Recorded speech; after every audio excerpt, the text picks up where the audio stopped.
In this video tutorial, I'm going to share to you on how I can fix Killing Floor 2 msvcp110.dll missing on your Windows 11. So let's get started.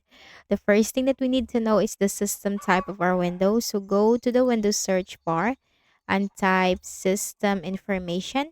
Click on it under the best match. Take note of your system type and then open a browser.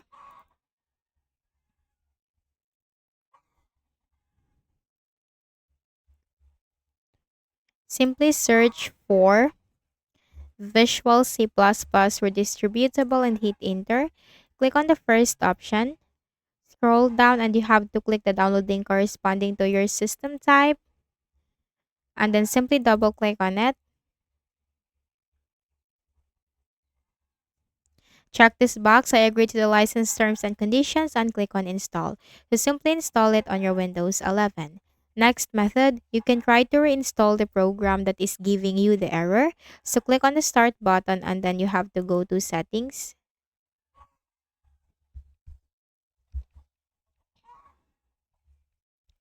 From the list of options on the left pane, click on Apps, Installed Apps.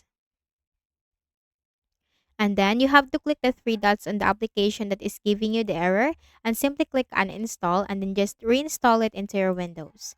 Next method, also consider to update your Windows. Click on the start button again and go to settings. From the list of options on the left pane, click on Windows Update and simply click the button right here. Check for updates, download and install because that comes with the necessary files that your machine needs. So I hope this video helped you. Kindly please do not forget to hit the like button and subscribe to this YouTube channel. Thank you for watching the video.